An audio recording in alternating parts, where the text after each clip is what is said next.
Actually, the three biggest, most interesting accidents all involve the melting of fuel in the reactor core. 3 Mile Island, which Peter Bradford, you could comment on. I mean, how close did we get to a core meltdown there? Well, we had one, in essence. I mean, the core did melt. Half of it wound up in the bottom of the reactor vessel. We didn't know it for 5 years because there was no way to get in and examine it. But and at the time, it wasn't believed to have been a meltdown, but in hindsight now, unequivocally, that was a core melt accident. Well, so, and that was the happiest accident that was big that we know about, because thankfully they didn't have much radiological release and it did not melt through the containment vessel, but it was close and it wasn't supposed to happen. We know about Chernobyl. I don't know if you folks have seen the movie on HBO. I recommend it. There's more about that that's interesting than it is wrong or misleading. There are certain poetic liberties taken in making the film, but I think they're minor. And of course, the Fukushima accident, which is so famous, involved not only a loss of coolant, but the fuel melted the cladding sufficiently to produce lots of hydrogen, and there was a hydrogen explosion, and there's a lot of fuel melted down at the bottom of that particular reactor vessel as well. So the assumption that the cooling systems would work, that you didn't have to worry about hydrogen explosions, that you wouldn't have core meltdowns, well, no. Let's go to the next chart. Well, it's even worse than we thought, though.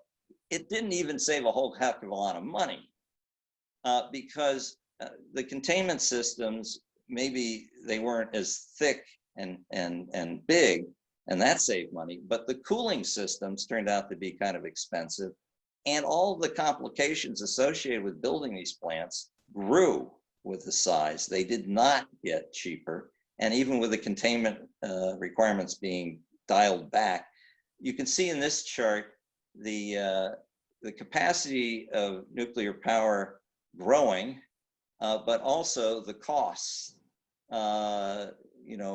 measured in, let's see, what is that, dollars per kilowatt. So, this suggests that the plan did not really work. Let's go to the next chart. All right, now this is a little complicated, but in the United States,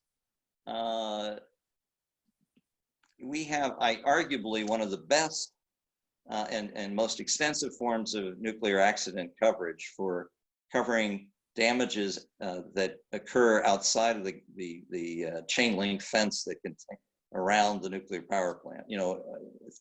The kinds of harm that can happen to nearby residents and further away. Radiation causes thyroid cancer, or God forbid, maybe something worse. All right, so how good is this insurance? Well, it was geared perhaps to deal with 3 Mile Island, which all up cost about a little less than $2 billion worth of damages.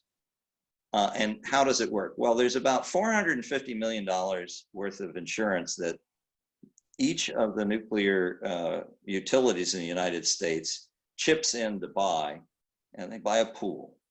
If there is an accident, they will be pressed if the Secretary of Energy decides not to waive it, and he can decide to waive it, but if he says, no, I want you to pay for the accident, everyone chips in, and the value of the pool goes up to about $13 billion over 7 years. Okay, well, that sounds like a lot of money. I mean, 3 Mile Island was a little less than $2 billion. That should take care of it. Well, until you start looking at the estimates of the damages outside of the plants in Chernobyl and Fukushima, which range from 200 to 700 billion. Now, the latter number, 200 to 700 billion, is pretty much something we can get a handle on, because it's an open society and an open economy. And we know something about the Japanese economy. The Chernobyl figure maybe is a little goosey, but Fukushima is no joke. Those figures are minimum to maximum, and they may go higher. No way does 13 billion cover that. Now, when you know that if you get into a serious accident, you're not really going to have to pay for all of it, it doesn't exactly encourage you to be very safety minded. Let's go back 2 charts of the word chart. I want to make sure I get all the, there we go. So, you know, these low accident insurance liability caps, and this is something Peter has testified on, they're going to be in place until 2025. There is nothing that I've heard that anybody wants to get away from having these caps as low as only 14 billion.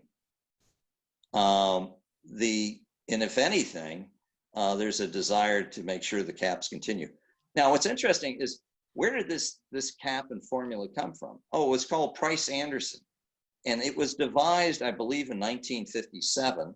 And it was supposed to last, I think, until 1967.